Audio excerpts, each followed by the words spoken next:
श्री स्वामी समर्थ. नमस्कार स्वामी भक्तांनो. पाहून दुर्लक्ष करू नका. जर का तुम्ही स्वामी भक्त असाल तर कृपा करून हा संदेश शेवटपर्यंत ऐका. स्वामी म्हणतात, आज तू तुझ्या दिवसातले 5 मिनिटे हा संदेश ऐकण्यात घालवलीस तर तुझी पुढील वर्षे सुखाने जातील, याची मी तुला खात्री देतो. तुला माहीत आहे, कदाचित सध्या तू खूप दुःखी आहेस, खचून गेलेला आहे. काही तुझ्या मनासारखं घडत नाही. कदाचित तुझी स्वतःची माणसे तुझ्यापासून दूर होत आहेत. तू ज्यांना जीव लावत आहेस व महत्त्व देत आहेस ते तुला जेवढे महत्त्व देत नाहीत. तुझी त्यांना जाणीव नाही. माझ्या बाळा, आता रडणे थांबव. तुझ्या जीवनात आता सर्व काही बदलणार आहे. सर्व दुःख चमत्कारासारखे संपून जाणार आहे. तुझे मन पूर्वीपेक्षा खूप शांत होणार आहे. जीवन सुख, समृद्धी, ऐश्वर्याने भरून जाणार आहे. जर का तुझा स्वामींवर विश्वास असेल तर खरा स्वामी भक्त टाईप कर. स्वामी म्हणतात, मरता केव्हाही येतं पण जगता आलं पाहिजे. सुख भोगता केव्हाही येतं पण दुःख पचवता आलं पाहिजे. यशाने माणूस उंच होतो, पाय जमिनीवर ठेवता आले पाहिजेत. मिळालेल्या यशात समाधान मानून आनंदाने जीवन जगता आले पाहिजे. पाप काय कसेही करता येतं पण पुण्य करता आले पाहिजे. ठेच जीवनात लागतेच, सहन करता आली पाहिजे. जगण्याच्या लढाईत उणीव कायम भासेल, ती उणीव भरता आलीच पाहिजे. हास्य आणि अश्रूंचा मिलाप करून फक्त समाधानी जगता आलं पाहिजे. आपलं घर, आई वडील, घरचे जेवण, फ्रेंड्स यासारख्या अनेक गोष्टी आहेत ज्या आपल्याला समोर असताना त्यांची किंमत कळत नसते. पण एकदा की ती गोष्ट दूर झाली, दिसेनाशी झाली, तेव्हा मात्र आपल्यासाठी सर्व काही किती महत्त्वाचे होते हे लक्षात यायला सुरुवात होते. बाळा, कुणाला आपला कंटाळा येईल इतके जवळ जाऊ नये. चांगुलपणाचे ओझे वाटेल इतके चांगले वागू नये. कुणाला गरज नसेल आपली तिथे रेंगाळत राहू नये. नशिबाने जुळलेली नाती जपावी पण स्वतःहून तोडू नये. गोड बोलणे, गोड वागणे कुणास ठाऊक अवघड वाटू नये. जवळपणाचे बंधन होईल इतके जवळचे होऊच नये. सहज विसरून जावे सारे, सल मनात जपू नये. नकोसे होऊ आपण इतके, आयुष्य जगूच नये. हवे हवेसे असतो तेव्हाच पटकन दूर निघून जावे. आपले मन दुसऱ्यांच्या ओठी राहील इतकेच करून जावे. एकदा कोर्टात न्यायाधीशाने एका मुलीला सांगितले, तू सासरी नांदायला जा. त्यावर उत्तर देताना मुलगी म्हटली, साहेब, एखाद्याला कारल्याची भाजी जर आवडत नसेल तर ती का खावी? न्यायाधीशाने सुंदर उत्तर दिले, कारल्याची भाजी जर आवडत नसेल तर ती अगोदर ताटात घ्यायचीच कशाला? एक लक्षात ठेव मुली, एक दिवस असा येईल की तुला कारल्याच्याच भाजीची गरज पडेल. तीच भाजी तुला खावी लागेल. कारल्याची भाजी किती कडू असली तरी तिला चवदार बनवणे हे सुगरणीच्या हातात आहे.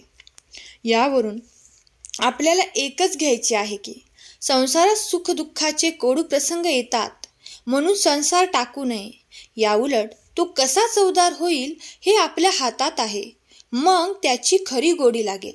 खेळ असो वा आयुष्य, असे जगायचे असते.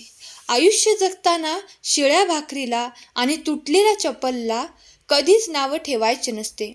कारण भाकरी आज शिळी आहे पण तिने काल आपलं पोट भरलं होतं आणि चप्पल आज तुटली आहे पण ती काल आपल्या पायाला आधार होता.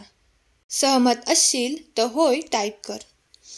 जास्त विश्वास ठेवू नका, जास्त काळजी करू नका, जास्त अपेक्षा करू नका आणि जास्त प्रेमही करू नका. कारण नेहमी जास्त हे त्रासदायक असतं. चिखलात पाय फसले तर नळाजवळ जावे, परंतु नळाला पाहून चिखलात जाऊ नये. तसेच जीवनात वाईट परिस्थिती आली तर पैशाचा उपयोग करावा, परंतु पैसा बघून वाईट मार्गावर जाऊ नये. लाखो लक्षण अपूर्ण पडतात. आयुष्याला दिशा देण्यासाठी आपली एक चूक कारणीभूत ठरत असते. दिशाहीन करण्यासाठी किती कष्ट घ्यावे लागतात. यशाचे शिखर चढण्यासाठी क्षणभर गर्व कारणीभूत ठरतो उतरून खाली पडण्यासाठी. दुःखातून येणारा आनंद अधिक सुखमय असतो. प्रत्येकाचे दिवस पलटत असतातच. आयुष्यात थोडी सहनशक्ती ठेवावीच लागते. आजची परिस्थिती उद्या तशीच राहत नाही. काल आपल्याबरोबर काय घडलं याचा विचार करण्यापेक्षा उद्या आपल्याला काय घडवायचे आहे याचा विचार करा. कारण आपण फक्त गेलेले दिवस मोजण्यासाठी नाही, तर उरलेले दिवस आनंदाने घालवायला जन्माला आलो आहोत. आपला कोणी द्वेष करत असेल तर त्याला 3 पैकी 1 कारण असतं. 1. त्यांना तुमची भीती वाटते. 2. ते स्वतःचा द्वेष करतात. 3. त्यांना तुमच्यासारखं व्हायचं असतं. कितीही विपरीत परिस्थिती असू द्या, मनुष्य श्वास घ्यायला विसरत नाही. तो कुठून तरी हवेचा स्रोत शोधतोच आणि श्वास घेतल्याशिवाय राहत नाही. त्याचप्रमाणे यशाची ओढ लागलेला मनुष्य कधीही विपरीत परिस्थितीतून यश खेचून आणतोच. कधी कधी आयुष्यात अशीही वेळ येते की आपल्याला असे वाटते की केव्हा हे दिवस दूर होतील. का पुन्हा पुन्हा त्याच अडचणी, तेच संकट माझ्या आयुष्यात येतात. हे सगळं केव्हा संपेल. मी आता हे सहन नाही करू शकत. प्रत्येक वेळी नवा प्रॉब्लेम माझ्यासमोर येऊन उभा असतो. अशा वेळी काय करावे. डोळे बंद करून श्री स्वामी समर्थ नामाचा जप करावा. स्वामींचा चेहरा डोळ्यासमोर आणावा. बाळा, आनंद हा मानण्यात असतो. आनंद हा पैशाने विकत आणता येत नाही. पैशाने तात्पुरते सुख विकत घेता येते. बाळा, खरा आनंद हा तुझ्या अवतीभवतीच आहे. त्या आनंदाला इकडे तिकडे शोधू नकोस. तू मला तुझ्या देवाऱ्यात आणून तर ठेवलेस, पण तू तुझ्याच विश्वात मग्न आहेस. औपचारिकता म्हणून दिवा मात्र लावतोस, पण मनापासून माझा झाला नाहीस. मला नेहमीच वाटते स्वतःहून तू यावे, माझ्या समोर बसावे, माझ्याशी बोलावे. म्हणून रोज मी तुझी आतुरतेने वाट बघत असतो. एक लक्षात ठेव, ज्यावेळी मी एखाद्याचा हात पकडतो ना, तर तो हात आयुष्यभर सोडत नाही. मी नेहमीच त्याच्या सोबत असतो. श्वास घेतोय तोवर जगून घ्यावं छान. झाडालाही कळत नाही कोणतं गळेल पान. आयुष्य म्हणजे शोधला तर अर्थ आहे, नाही तर नुसता स्वार्थ आहे. आयुष्य कधीही दुसऱ्याच्या कलाने जगू नका, नाहीतर तुमच्या जीवनातील आनंद संपेल. इतर लोक चालतात म्हणून तुम्हीही त्याच वाटेवर चालू नका, तर जी वाट तुम्हाला तुमच्या ध्येयापर्यंत पोचवेल त्याच वाटेवर प्रवास करा.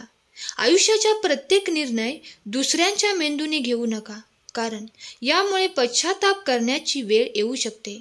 म्हणून आयुष्यात कोणताही निर्णय स्वतःच्या विचाराने आणि दूरदृष्टीने घ्या.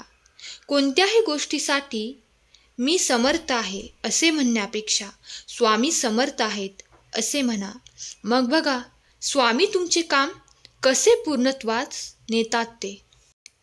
हा संदेश शेवटपर्यंत ऐकल्याबद्दल धन्यवाद. श्री स्वामी समर्थ.